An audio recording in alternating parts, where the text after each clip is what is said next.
Assalamualaikum warahmatullahi wabarakatuh. Bismillahirrahmanirrahim. Tabarakalladzi nazzala al-furqana ala 'abdihi liyakuna lil 'alamin nadhira. Allahumma shalli wa sallim ala nabiyyina wa rasulina Muhammad wa ala alihi wa sahbihi asma'in, amma ba'du. Yang sangat kita hormati Ketua PCI NU Cabang Arab Saudi Bapak Imron Masudi, Bapak Ekdin Konjen, Bapak Syafaat Khofur, semua teman-teman NU, fatayat muslimat yang saya hormati. Ini acara ngaji apa? Saya tidak tahu ini. Ini penguatan tauhid apa penguatan nasib? Enak ngaji mana ini? Tauhid apa nasib? Nasib. Kalau nasib itu kita semiskin-miskinnya paling nggak lama kok. Setelah mati selesai. Yang jelas jangan miskin setelah mati, itu bahaya itu nanti. Karena biasanya ngajinya ulama-ulama Indonesia itu merilek. Kenapa rilek? Karena hampir semua ulama, baik ulama ahli sunnah maupun yang lain, berpendapat al-uqulu muttarratun ila qabulil haq. Yang namanya akal itu terpaksa menerima kebenaran. Sehingga dalam tradisi aswaja, saya ulang lagi, saya nyebut aswaja bukan ahli sunnah karena selalu ada pergeseran dalam percaturan nama ini. Dulu yang namanya ahli sunnah itu ya ahli sunnah, sekarang kalau kontra Syiah pasti namanya apa? Sunni sekarang. Meskipun di internal Sunni ada yang percaya wasilah, ada yang mengharamkan wasilah. Tapi saya tidak mau mendiskusikan itu. Saya mau cerita bapak-bapak, ibu-ibu, mbak-mbak yang saya cintai, yang saya hormati. Kebenaran itu sesuatu yang absolut. Karena absolut, maka akal ini pasti menerima. Saya beri contoh yang ringan-ringan saja. Misalnya kita akan bilang bahwa baju saya ini putih, peci saya ini hitam. Karena itu satu keniscayaan, maka kita tidak perlu memaksa orang untuk mengatakan peci ini hitam, baju ini putih. Begitu juga keniscayaan kalau Tuhan itu harus zat yang qadim. Ya ini rileks saja. Kenapa kita katakan qadim? Karena kita punya rumus.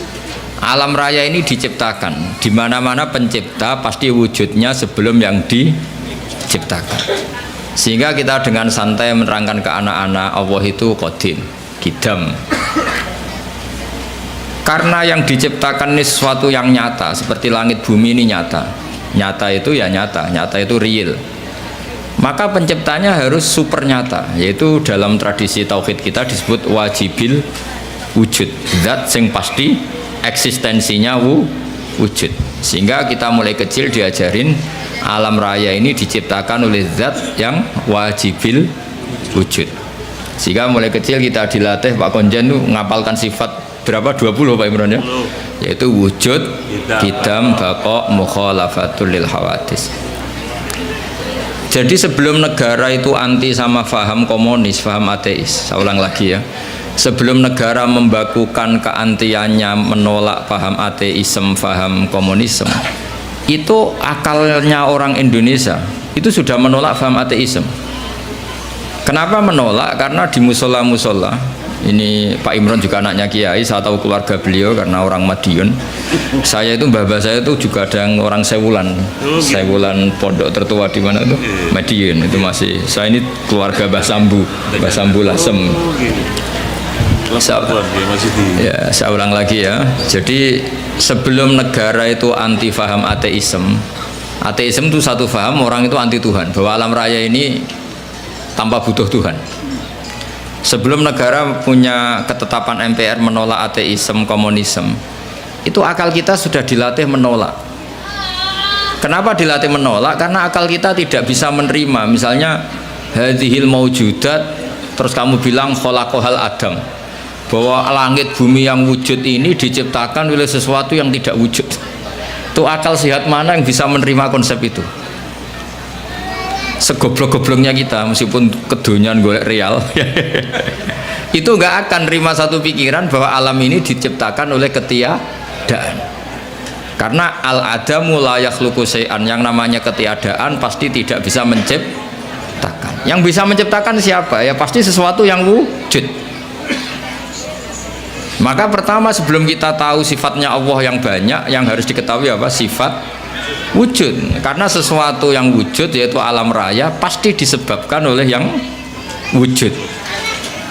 Sementara faham ateis mengatakan alam ini dimulai dari ketiadaan. Setelah tiada, tahu-tahu ada. Orang dilatih bilang tahu-tahu. Jadi kira-kira kalau ada apa kotoran ayam ini dari mana? Ya tahu-tahu ada. Ada air ya tahu-tahu ada. Kenapa ada jajan? Ya tahu-tahu ada. Itu kan dijak goblok bareng. Maka agama ini tidak boleh. Jadi penggoblokan itu tidak boleh. Agama ini liqaumi yaqilun, liqaumi yatafakkarun. Bagi yang mau berpikir, bagi yang punya akal. Nah, dengan tradisi penguatan akidah seperti itu, andai kan negara itu tidak membantu kita anti komunisme, itu akal kita sudah menolak. Akal kita sudah menolak. Tapi alhamdulillah akal sudah menolak, negara juga menolak. Sehingga bangsa Indonesia insya Allah jadi bangsa yang mubarakah, bangsa yang diberkahi. Karena sering ada keselarasan antara keputusan Islam dan keputusan negara. Nah, tapi teori saya begini Pak Gunjani, saya pernah ke Korea, pernah ke Thailand, pernah ke Malaysia. Kira-kira di era modern, suatu saat negara ini satu dunia lah, bukan negara, satu dunia ini menjadi globalisme, sudah mengglobal. Dan nanti ideologi, akidah, atau pemikiran itu pasti bebas, karena dianggap itu hak asasi manusia.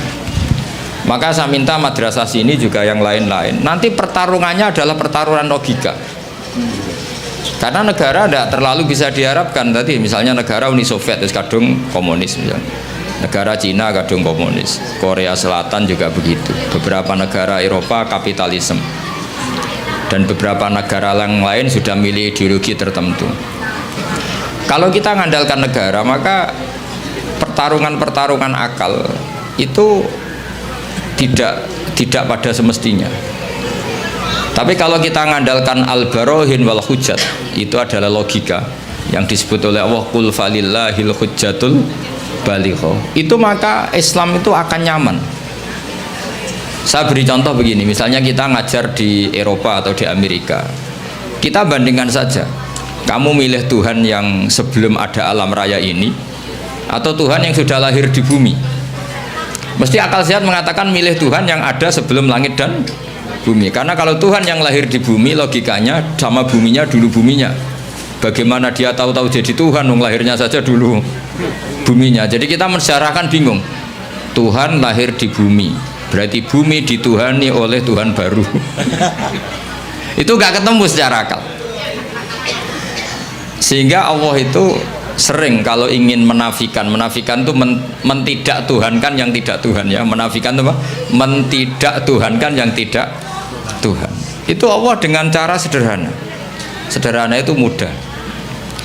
Jadi dulu yang namanya Jubair bin Mut'im itu adalah mediator kafir Quraisy yang disuruh membebaskan Asra Badrin, tawanan perang-perang apa?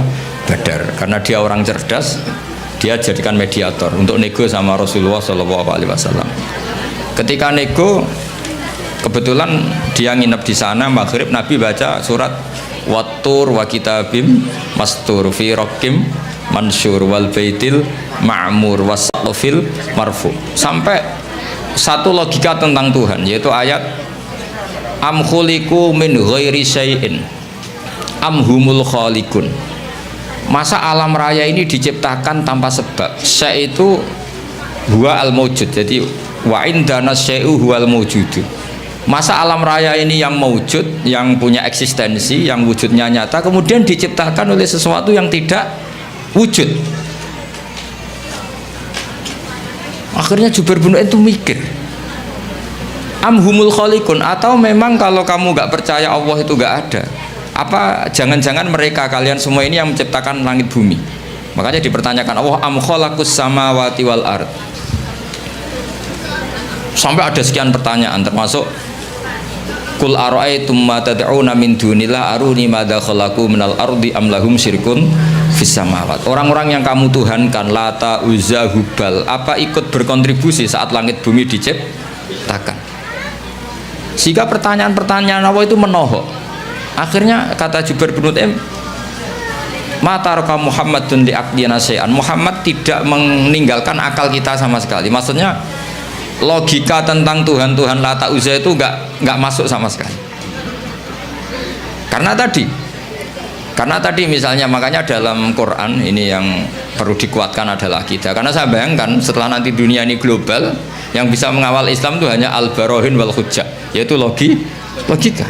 Karena negara pasti punya sistem, misalnya di luar Indonesia atau di luar Timur Tengah, pasti sistemnya kalau nggak ateisme ya kapitalisme.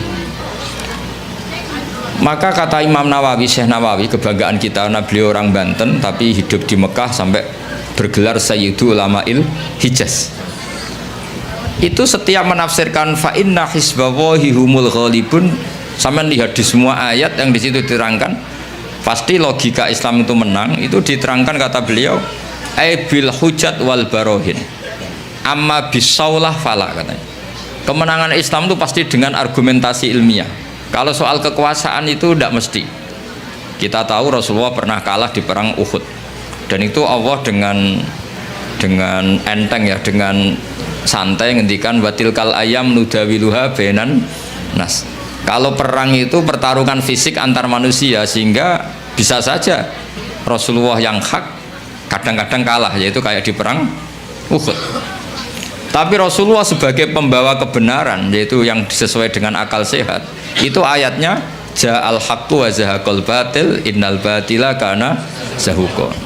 Jadi misalnya ini, saya beri contoh, Zaid sama Umar misalnya, kata Umar 1 tambah 1 itu 2, kata Zaid 3. Mungkin dalam pertarungan yang bilang 2 itu kalah, mati.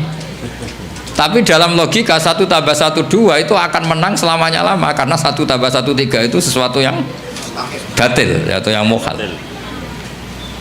Fir'aun bisa jadi Tuhan saat dia kuasa. Musa terdesak karena dia seorang raja, semua orang Mesir dipaksa menuhankan Fir'aun. Fir'aun bisa menang. Buktinya beberapa orang yang tidak mengakui Fir'aun Tuhan mati terbunuh. Berarti Fir'aun menang sebagai raja dia, tapi tidak akan menang sebagai logika, karena logika manapun menolak ketuhanan Fir'aun. Makanya ketika Rasulullah diberi kekalahan dalam perang fisik, istilahnya Allah watilkal ayyam nudawiluha bainan nas. Ini pertarungan antar manusia, bukan antar hak dan batil. Kalau antar hak dan batil pasti ja'al haqqu wa zahaqal batil. Kalau barang hak itu ada, pasti yang batil ini hilang. Fa innal batila ma la wujudalah. Yang namanya batil sesuatu yang nggak punya eksistensi. Makanya sebagian Quran mengistilahkan qul ja'al haqqu wa ma yubdi'ul batil wa ma yu'id. Sesuatu yang batil itu bermula saja nggak pernah. Yubdi itu maknanya bermula saja tidak pernah, apalagi bereksistensi. Bermula saja tidak pernah. Pernah nggak 1 ditambah 1 jadi 7? Kan enggak kan? Bermula saja enggak, apalagi mempertahankan apa? Eksistensinya. Jadi kira-kira Fir'aun ya tidak pernah Tuhan, Namrud ya tidak pernah Tuhan, begitu juga yang dipertuhankan selain Allah selamanya nggak pernah sebagai Tuhan. Karena apa? Yang dikatakan Tuhan adalah zat yang paling punya pengaruh pada alam raya ini, tentu harus bersifat qadim. Nah sementara Fir'aun ada tanggal lahirnya, Tuhan-Tuhan yang lain juga ada tanggal lahirnya, bahkan ada tahunnya 2000 berapa gitu. Nah, itu kalau alam raya umurnya 5000 tahun saja sudah bingung Tuhannya, karena dulu alamnya. Sehingga ketika Fir'aun merasa sebagai Tuhan, itu cara mengalahkan Musa itu tidak dengan kekuasaan, tapi dengan argumentasi. Yaitu ketika Fir'aun tanya Musa, lalu kalau kamu punya Tuhan yang lain, Tuhan kamu siapa? Kata Musa, yang menuhani langit bumi, Rabbus samawati wal ard. Fir'aun masih bisa ngeles. Kata Fir'aun, saya sering jalan-jalan, yang dituhankan orang itu saya. Makanya kata Fir'aun, ma'alim tulakum min ilahin ghairi. Setahu saya yang dituhankan itu saya.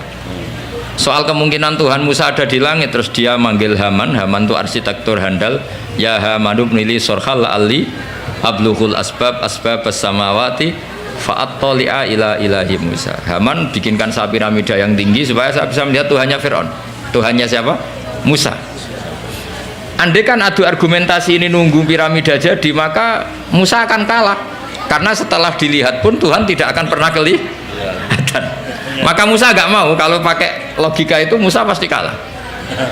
Tapi Musa pakai logika sederhana yang Fir'aun itu terperanjat dan menjadikan orang sekeliling Fir'aun menjadi mukmin, yaitu dengan logika Rabbukum wa Rabbu abaikumul awwalin, yang menuhani nenek moyang kamu. Itu kaget Fir'aun. Orang-orang juga langsung jadi mukmin, yang meskipun yaktumu imanah, menyembunyikan apa? Karena logikanya kalau Fir'aun Tuhan berarti buyutnya tanpa Tuhan. Kan zaman buyutnya Tuhannya belum lahir. Berarti ini ada makhlukun yataqaddamu khaliqan, ada makhluk mendahului Tuhan. Sehingga orang-orang terus mikir, oh, Fir'aun geblek tenan, pangeran udah bah di buyut. Kalau di bah di buyut berarti buyutnya tanpa pangeran, karena pangerannya datang terlambat. Ya kan, Fir'aun kan punya bin. Terus sementara dia yang Tuhan, bapaknya enggak Tuhan, mbahnya enggak Tuhan, buyut-buyutnya. Berarti Tuhan, anak cucu tidak Tuhan. Logika itu tidak masuk. Maka kita mulai kecil di musala-musala diajarkan wujud, qidam, baqo. Logikanya gampang saja. Alam raya ini kadung wujud.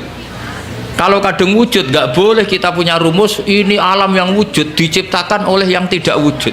Itu mbok akal paling nggak waras pun. Ini gimana? Suatu yang tidak wujud berperan pada yang wujud. Pasti nggak masuk akal. Makanya kata Ibnu Hajar al-Asqalani, penyarah kitab Bukhari, yaitu disebut kitab apa? Fathul Bari Bisyarhil Bukhari, itu beliau ngendikan salasun mangkunna fihi wajada halawatal iman. Tiga hal ini kalau kamu tahu, kamu merasakan, akan menemukan manisnya iman. Itu kata Syekh Ibnu Hajar al-Asqalani, ngendikannya begini, wa hadza huwa al-musamma bil iltizat al-aqli. Sama saya ingat, ini yang dinamakan kenyamanan secara berpikir.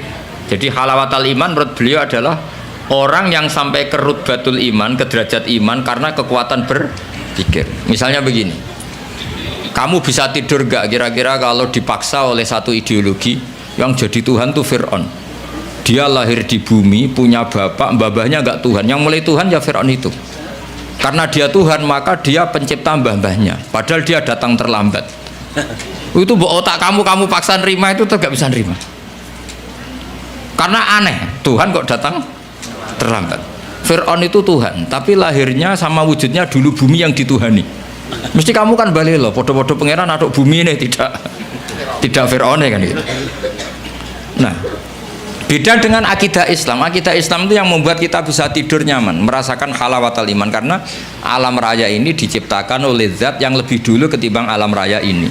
Zat ini karena pencipta bersifat super, terus oleh ulama disebut wajibil wujud. Karena pencipta datangnya harus lebih awal timbang yang diciptakan, sehingga zat ini berstatus qadim atau al-awwal.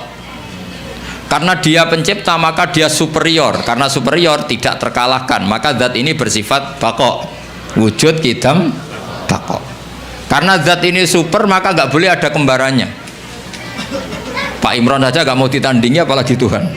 Karena Tuhan itu super, kalau super nggak boleh la syari kalah, harus nggak ada kembarannya, nggak boleh ada dua matahari kembar, apalagi ini Tuhan, maka bersifat mukhalafatul hadis.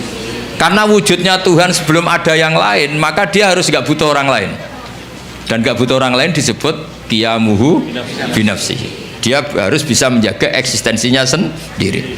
Nah, sifat-sifat Tuhan seperti itu kita terima itu nyaman sekali, yaitu aturannya jadi Tuhan harus seperti itu. Wong Tuhan kok kalau makan pecel murus, itu kan bingung kan. Misalnya Fir'aun kira-kira kebanyakan pecel Madiun, daerahnya Pak Imran itu ya mules. Kalau mules diobati, kalau diobati terus sembuh. Wah, tadi Tuhan lemes sekarang sudah sembuh. Bingung kan kita punya Tuhan seperti itu. Bingung nggak kira-kira kalau punya? Terus kalau ada orang masalah, jangan sekarang lapornya, Tuhan masih tidur. Pusing nggak? Punya Tuhan masih, semua masalah di cancel karena Tuhan baru sakit. Kalau HP-nya hilang juga nggak tahu nyari di mana. Itu kan bingung semua. Bandingkan Tuhan menurut versi Islam. Allahu la ilaha illa huwal hayyul qayyum. Tuhan itu siapa? La ta'khudhuhu sinatu lana. Enggak mungkin tidur, enggak mungkin kantuk. Nah, sifat-sifat seperti itu tuh namanya al-hujjat wal barohin. Kita punya logika yang kelima tentang menemukan Tuhan. Nah, yang seperti ini tuh pasti ja'al haq. Jika saya pernah ditanya, saya ini karena ngajar di Jogja, di daerah akademisi.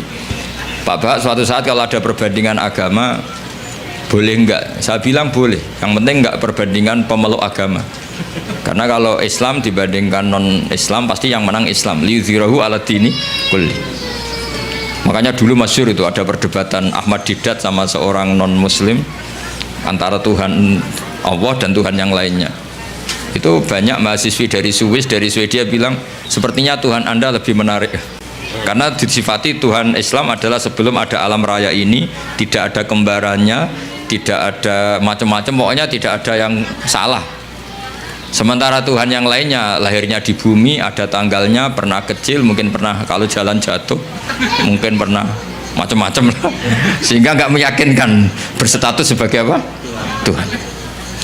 Nah, kalau kamu cara beriman seperti ini namanya sudah ja'al haqqu wa zahaqal batil. Maka harus dibedakan Islam dan orang Islam. Kalau orang Islam mungkin di daerah yang mayoritas Muslim copetnya juga Muslim, nanti koruptornya juga Muslim, sehingga nggak bisa dibanggakan Muslimnya. Tapi kalau Islamnya selalu bisa dibanggakan. Makanya saya bilang kalau ada perbandingan agama itu ya Islamnya, jangan orangnya. Kalau orangnya ya repot. Di daerah yang kebetulan malingnya Muslim ya Muslim, koruptornya juga Muslim, pencopetnya nanti juga Muslim. Bahkan ada raja tertentu yang mengatasnamakan raja Islam itu selirnya sampai 30. Mana ada Islam menghalalkan sampai 30. Tapi itu kan orang Islam, bukan aturan Islam. Nah itu kan repot. Nah sekarang yang kita sesali kajian agama atau perbandingan agama itu yang dikaji itu orangnya, sehingga kita sering kalah. Misalnya nyuwun sewu beberapa negara tertentu yang mengatasnamakan negara Islam sering perang, terus itu dianggap cerminan Islam, padahal Islam rahmatal lil alamin. Tapi kalau orang Islam yang tidak rahmat ya banyak yang selalu suka mendolimi orang lain. Maka kita harus hati-hati mana perilaku seseorang dan mana itu Islam. Sehingga perang itu, perang zaman Nabi itu ada perang nudawiluha bainan nas, perang yang dihitung sebagai manusia.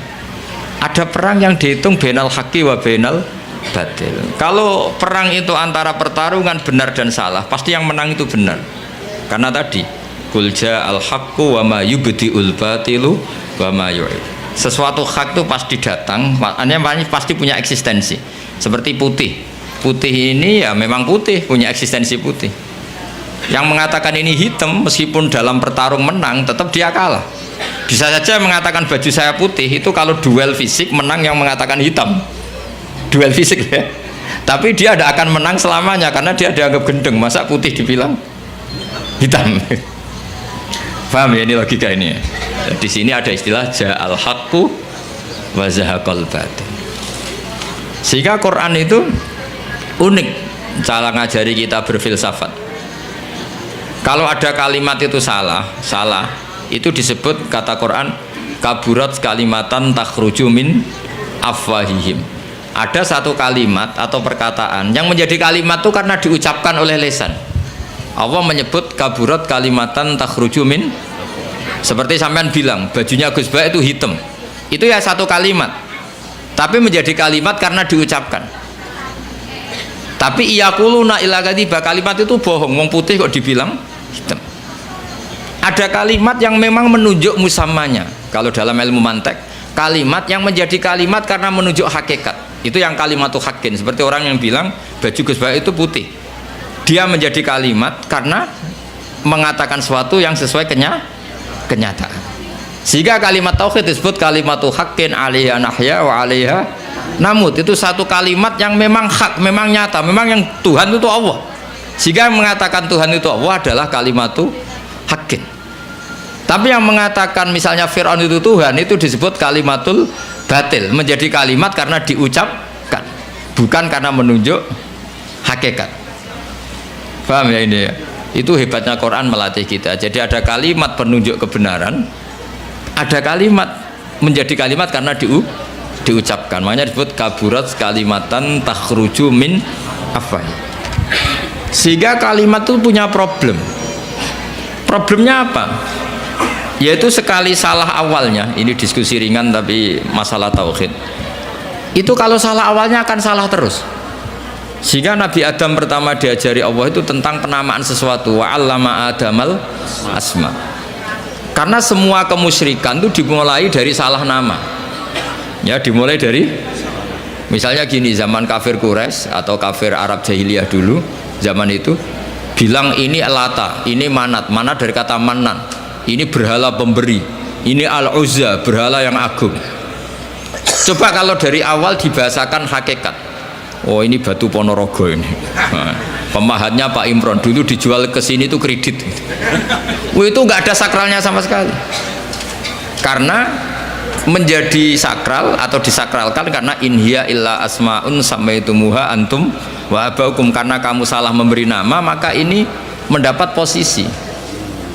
Jadi ini dikatakan Al-Manan pemberi, Al-Manat, Al-Uzza yang agung. Coba kalau dari awal berhala itu dikatakan apa? Wah ini batu pahatannya siapa ya, harganya berapa ya? Kan sudah ada kepikiran menuhankan. Terus ketahanannya sampai kapan ya kalau sering kena hujan, kena panas?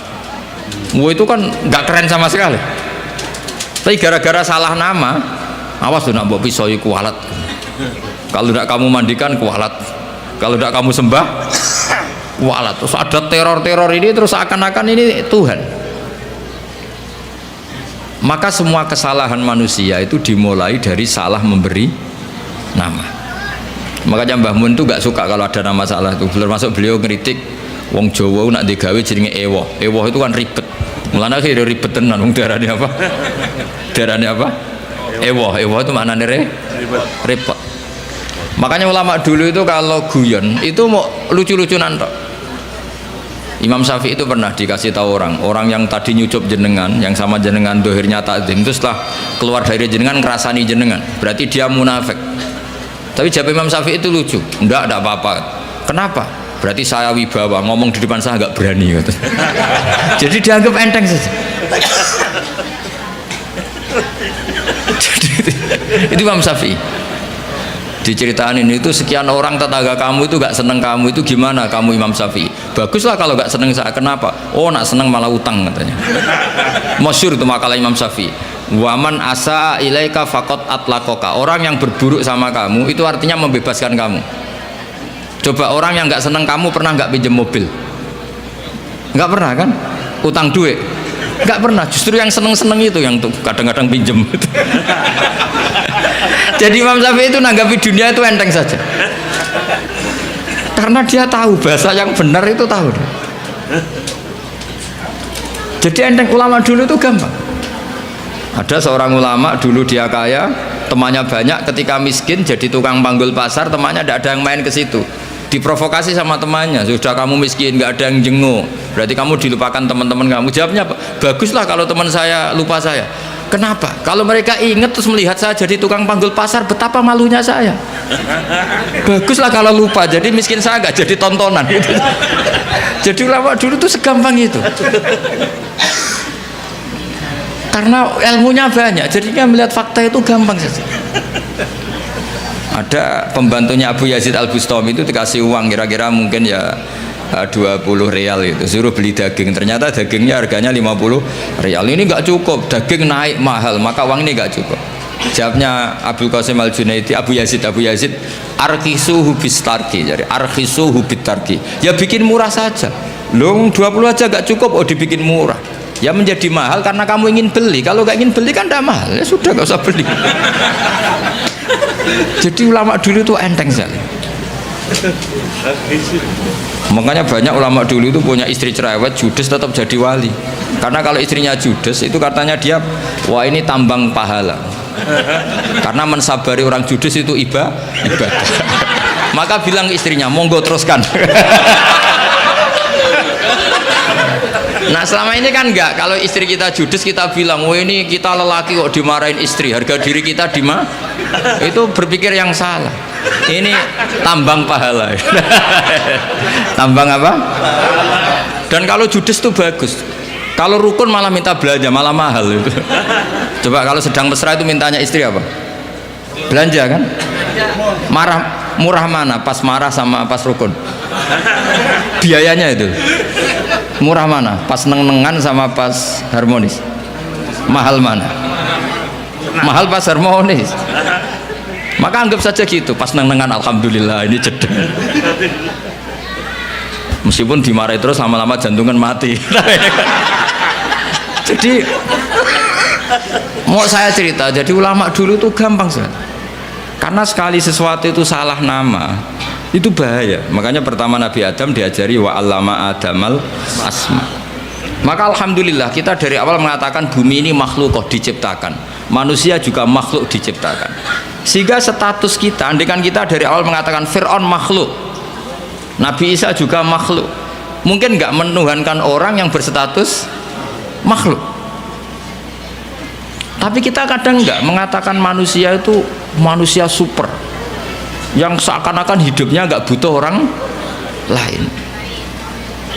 Maka Sodaqah Rasulullah ketika begitu bangganya dikatakan gelar saya terbaik kata Nabi adalah Abdullah, hamba Allah. Karena Nabi gak ingin nasibnya seperti Nabi Isa. Justru dengan gelar Abdullah itu Nabi gak akan dituhankan karena berstatus Abdullah itu berstatus Abdullah. Jadi Islam ini juga harus dikawal oleh jangan sampai kita keliru memberi penamaan. Saya di Jogja sering memberi saran ke bapak-bapak ibu, kalau kamu bilang anak, wah ini anak nanti membiayai setelah kuliah biaya lagi, nikah biaya lagi, maka kamu lihat anak ini problem. Tapi kalau kamu melihat anak ini penerus sujud saya, penerus kebaikan saya, kalau saya sudah mati tabungan saya adalah di anak. Saya sujud, anak saya sujud, cucu saya sujud, cucu saya penyembah Allah, pecinta Rasulullah. Maka melihat anak ini sebagai penerus kebaikan, maka menganggap anak itu penting. Sehingga Allah kalau mengistilahkan anak itu apa? Walladzina amanu wattaba'athum dzurriyyatuhum biimanin. Kita melihat anak itu ini generasi penerus iman saya, ini generasi penerus sujud saya, maka kita melihat anak ini senang. Tapi kalau dari awal melihat sebagai apa? Beban, maka terus anak ini problem. Sampai kalau asik kumpul istri terus jadi hamil. Loh kok hamil padahal saya ada ingin. Anak-anaknya sendiri, loh hamil padahal saya ada ingin. Apalagi kalau terpaut setahun. Loh anakmu kok kacek sidik, kesundulan aku yurah niat. Jadi ini baru ada nih. Sedang ada nama. Belum. Jadi saya mohon sekali, jadi agama ini hanya bisa dikawal dengan al-hujjat atau logika. Makanya dikatakan Allah wa tilka hujjatuna atainaha Ibrahim ala qaum. Tapi sekarang banyak orang itu nggak berlatih argumentasi, sehingga di tradisi Aswaja NU orang harus hafal aqidatul awam, harus hafal sifat wajib 20, sifat muhal 20. Terus sifat wajibnya Nabi 4, sifat mukhalnya Nabi 4, sifat jaiznya 1. Tanpa itu semua kita tidak bisa ngawal apa? Islam.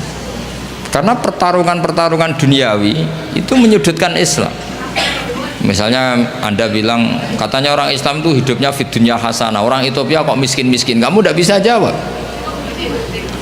Tapi kalau kamu membela Islam dengan logika, misalnya mereka menuhankan makhluk yang lahir di bumi, kamu menuhankan zat yang adanya sebelum langit dan bumi. Kira-kira kalau adu argumentasi menang mana?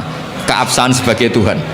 Tentu lebih logis yang ada sebelum langit dan bumi, yang layak berstatus sebagai Tuhan. Nah itu yang harus mengawal Islam itu, liqaumi yaqilun, liqaumi yatafakkar. Sehingga dulu Nabi itu kalau menerangkan tauhid itu gampang sekali.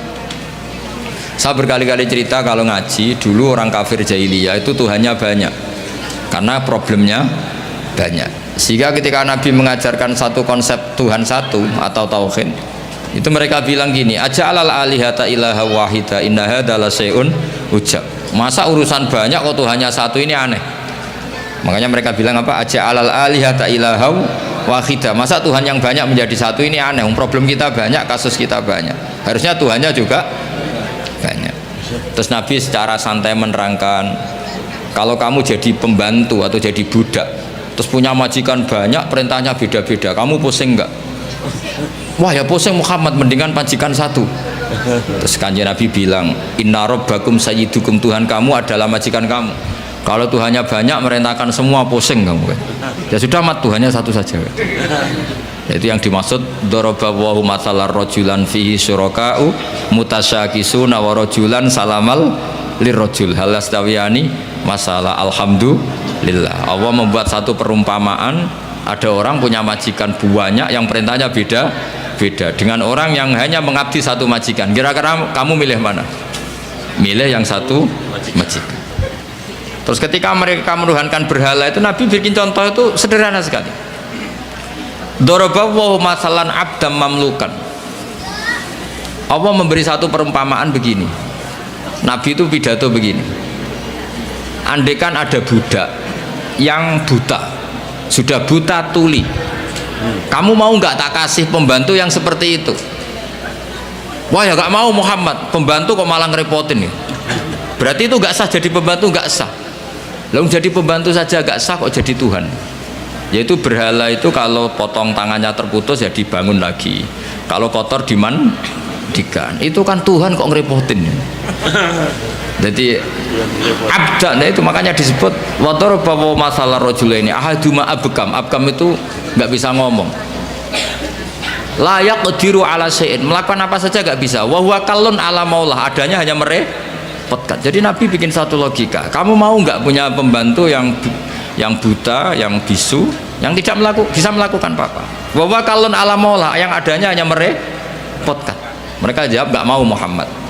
Nah sekarang Tuhan kamu yang kamu sembah itu Lata Uzza, itu kan merepotkan. Kalau kotor kamu mandikan, kalau ada yang potong terputus kamu tata lagi.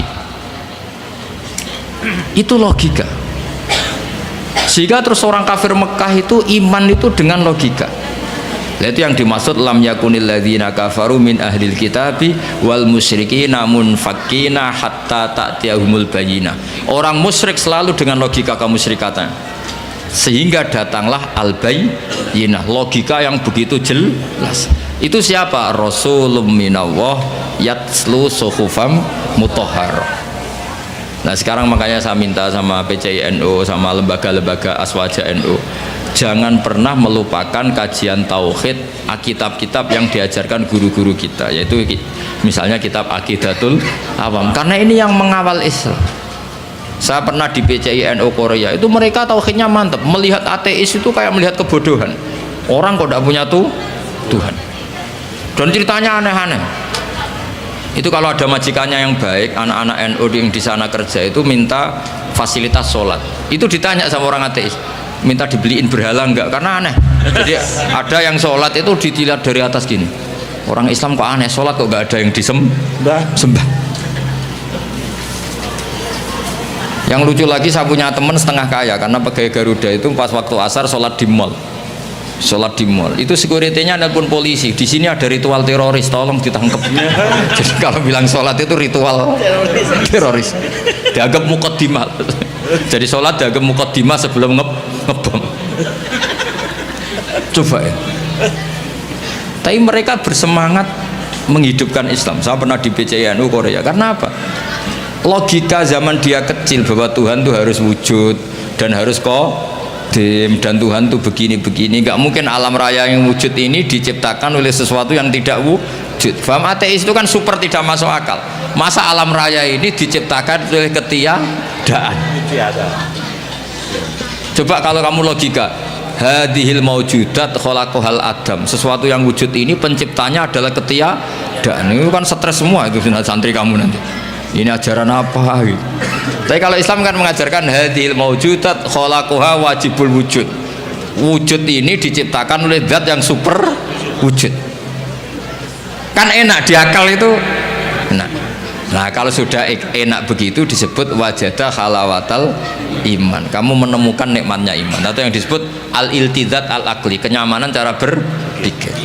Dan itu hebatnya NU. Makanya NU itu dulu Wali Songo itu mengajarkan itu tidak menguasai negara dulu, tapi menguasai logika. Kalau negara itu bentukan kemudian. Makanya sebelum ada negara Indonesia, Islam sudah mayoritas karena fa'innal uqula muttarratun ila qabilil haq. Yang namanya akal pasti terpaksa menerima kebenaran. Jadi makanya itu hikmahnya kenapa Kiai NU tidak menjadi ekstremis, tidak menjadi Islam yang keras radikal. Agama itu mudah diterima karena kebenaran itu mudah diterima, nggak usah paksa. Karena la ikraha fiddin. Kenapa la ikraha? Qad tabayyana rusdu minal ghayy. Mana benar mana salah itu pasti jelas. Ya, saya kira demikian. Assalamualaikum warahmatullahi wabarakatuh.